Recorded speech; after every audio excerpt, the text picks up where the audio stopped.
Bem-vindos ao canal Café com Livros, meu nome é Luiz e hoje eu vou falar sobre A Espera dos Bárbaros, de Coetzee. É um autor sul-africano, a obra dele é bastante premiada, é uma leitura bastante agradável, bem interessante, bem diferente. Eu cheguei até esse autor, estava procurando num determinado momento um poema de um poeta grego chamado Constantino Cavafis, e esse poema se chama A Espera dos Bárbaros. Então, a partir dessa procura, eu acabei encontrando o título desse livro e fiquei conhecendo a obra desse autor. O que fala A Espera dos Bárbaros? Aqui nós temos uma província nas franjas de um império, na beirada, na fronteira de um império, que é administrado por um magistrado. Esse magistrado, ele é uma pessoa decente, é uma pessoa tranquila, é uma pessoa correta, mas ele comete algumas falhas administrativas para acomodar as regras do império à convivência com esses povos nativos. Então, há uma acomodação pacífica, há uma tranquilidade nessa província. Uma tranquilidade que vai ser perturbada por um evento que vai ocorrer aqui, logo no início do livro. Esse magistrado, ele é um cara correto, decente, como eu falei, ele estuda as ruínas que tem nessa província, ele tem uma empatia por esses povos que são chamados de bárbaros aqui, com uma cultura diferente, o que caracteriza bastante essa província. E as províncias, no geral, a distância do império, a distância das regras do centro da capital, do núcleo da capital, né? Enfim, o evento que perturba essa tranquilidade, essa harmonia que de certa maneira acontece aqui, é a visita de um inspetor, de um fiscal. Esse fiscal chega, ele é aqui é o Coronel Joel, ele vem para ver o que está acontecendo nessa província. Quem trabalha em setor público, privado, já se deparou com essa situação. Sempre que vem um supervisor, vem uma fiscalização externa, isso já causa uma certa inquietação, uma certa preocupação, uma certa necessidade de ajeitar as coisas para que esteja tudo certo, né? Estar sob supervisão já é uma inquietação muito grande, é uma realidade que é comum para muita gente. Bem, e aí, só que esse Coronel Joel, ele na verdade ele quer encontrar um erro, ele quer achar um erro, ele quer revirar cada pedra, cada cantinho para encontrar um erro. Ele, na verdade, ele está mais preocupado em encontrar um erro do que perceber o quanto essa administração está tranquila nessa região.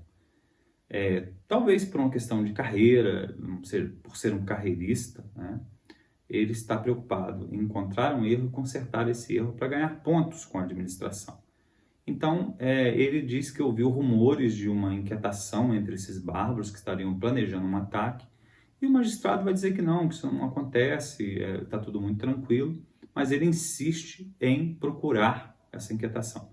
Para mim aqui, esse Coronel Joel, ele é a encarnação daquele burocrata frio, da planilha, que não consegue ver a realidade humana das coisas. Ver o quanto o humano tem ambiguidade, tem fraquezas, tem dificuldades de você pegar uma regra de uma capital distante e encaixar isso numa realidade de província, ainda mais no caso aqui com uma cultura completamente diferente.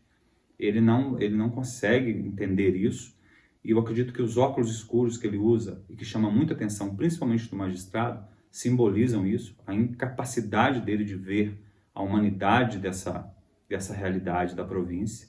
Ele é um cara que quer pegar aquela planilha fria do império, das regras administrativas, e encaixar aquilo à força em cima dessa província. Então ele encarna para mim isso, o que eu chamaria aqui de uma pureza fatal, uma coisa meio Robespierre, sabe? Qualquer falha, qualquer defeito, qualquer erro, para ele é um pecado gravíssimo, quase um crime, e ele precisa corrigir isso com a vontade de ferro.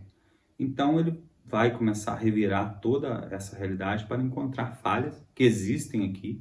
As falhas desse magistrado, elas vão aparecer também nessa acomodação que ele faz com os povos nativos. E aí o que ele está procurando exatamente é a possibilidade de uma conspiração, de uma invasão desses bárbaros. Então ele quer encontrar uma liderança ou um agrupamento desses bárbaros que estejam ameaçando o império. E aí ele começa a prender pessoas, nativos, para tentar extrair essa informação. E aí ele não se contenta apenas em prender, ele começa a torturar barbaramente essas pessoas, de forma atroz, começa a machucar muito essas pessoas, e isso desperta uma reação no magistrado. Porque aqui chama atenção que ele poderia ficar indiferente, dizer, olha, eu não tenho nada com isso, quem está fazendo essas maldades é o coronel, mas ele não se omite, ele toma partido dessas pessoas que são brutalizadas por esse inspetor externo e acaba sofrendo graves consequências com isso. Ele acaba sendo preso, ameaçado de execução, ele vai ter vários problemas com essa decisão que ele toma de intervir a favor dessas pessoas indefesas que são maltratadas. Esse coronel vai montar um exército, vai atrás de encontrar esse inimigo bárbaro, esse outro exército bárbaro, acaba não encontrando, acaba gerando um caos na província muito grande. O resultado é pífio para todo mundo, é sofrível para os povos nativos, é ruim também para o império e acaba sendo abandonado ao final, tá? Mas o que a gente tem aqui é basicamente isso, uma pessoa com um sentimento muito humano de empatia, mas o humano ele comporta algumas falhas, alguns defeitos, que é o que esse magistrado tem. Tem alguns pecadilhos aqui, no sentido de uma certa corrupção, não uma corrupção de propina, material, de dinheiro, não, mas uma certa corrupção, talvez até moral, em alguns momentos, ele evidencia isso. Mas esses pecadilhos dele é que tornam ele mais humano e capaz de entender esses povos nativos. Já o outro, que é o puro, o correto, essa pureza, que eu chamo de pureza fatal, ele não entende essas diferenças, ele não entende essa humanidade dos nativos e ele é incapaz de ter empatia e compaixão pela realidade sofrível dessa gente que está aqui nas franjas esquecidas desse império. Então o resultado é bastante ruim para todo mundo, mas ao final acaba tudo regredindo ao ponto inicial e o Coronel Joe sai derrotado. Recomendo muito essa leitura, é um livro bastante interessante, um autor bastante interessante, que vale a pena, quem não conhece, vir a conhecer. Um abraço a todos e até o próximo vídeo.